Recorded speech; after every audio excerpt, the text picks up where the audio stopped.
This winter, we had a pop-up group for tutors on Facebook, and we asked tutors, what is your big question you have going into this group? And one of the members of that group asked a great question, which I know is on a lot of your minds, especially if you are considering moving from a traditional classroom to building a full-time tutoring business. And this member asked, if I want to have a full-time tutoring business, am I committed to only working in the afternoons and evenings and weekends? How can I have a full-time business if I can't see students during the day? Is there a way to also see students during the day? And we have some great tips for you to realize that you do not have to give up all of your evenings and weekends to have a full-time tutoring business. Absolutely right. And I just love this question because Jill and I were thinking about this. We're like, absolutely. Right. Is possible.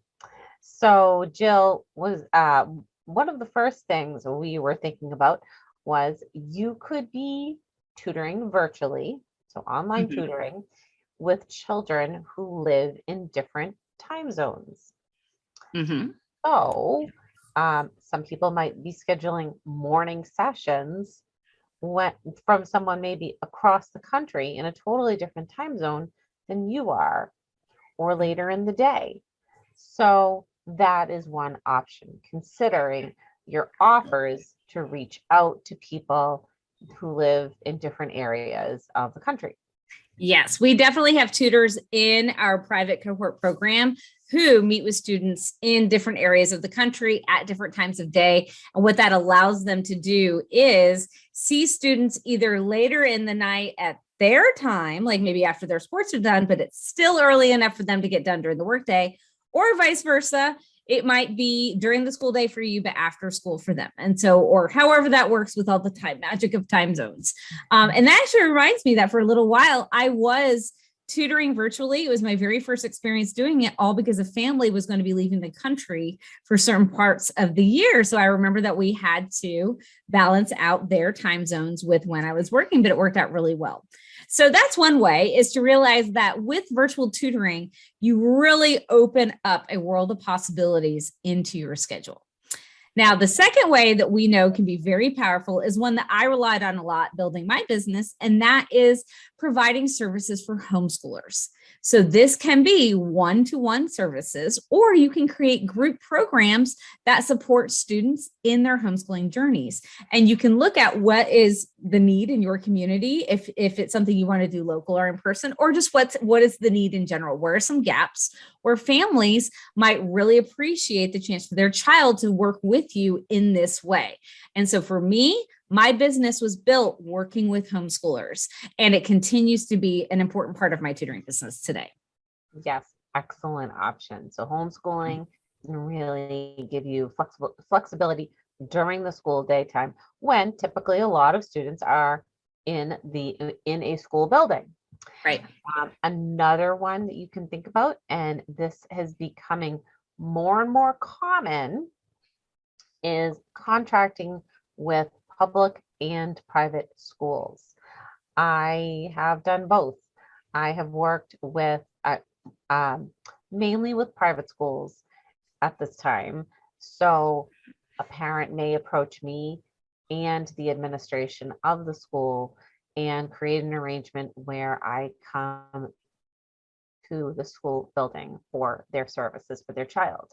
So that is certainly one option that you can build in, perhaps in the mornings, whatever works for you and that child's schedule. There are ways that you can create arrangements with public and private schools. I will say private schools tend to have a bit more flexibility in what they can offer for times and things like that. But that is certainly becoming more and more common as we see there's more of a need and maybe even a shortage of teachers who can offer intervention services to children within public school settings.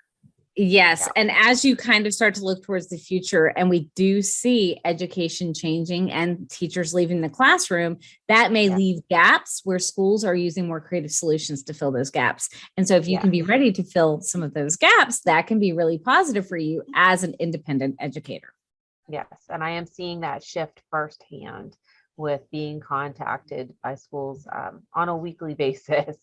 But there's not enough Emily's to go around, so Right. So that's why we need you. pass the That's why word we need out, you. pass the word along. So, and then we had a really interesting one that Jill and I both have thought about when we were both classroom teachers, how we had done this quite a bit. And that is really stacking your summer schedule so that you see Mhm. and commit to more sessions seasonally the Mhm. summer, right? Because kids are home. Right. So filling up your summer schedule more to offset less sessions during the school year. Right. So that can Yeah. work really well. As a classroom teacher, sure, I wasn't able to take on very many students when I was teaching full time. But in the summertime, I would pick specific days and weeks and I would just fill my schedule for, a whole day of tutoring. Now, this Mhm. was, and early on when my children were very, very little, I did that for a short time. I don't stack my summer schedule as much now. But if you have that Mhm. freedom and flexibility to offer that, that is certainly can be a really successful arrangement. Right. And what you can do with that is if you're doing it to create kind of a buffer for the school year, then Mhm. you build in those extra sessions, knowing that you're taking some of that income and you are setting it aside for during the school year. So Right. that way it is a way of kind of getting that income built up if you don't think you might be able to tutor as much during the school year. So that can be really great. It can also be a great way to build your clientele if you are still if you're still teaching, you know that your time is very limited as far as how many students you can actually handle tutoring privately while also teaching full time.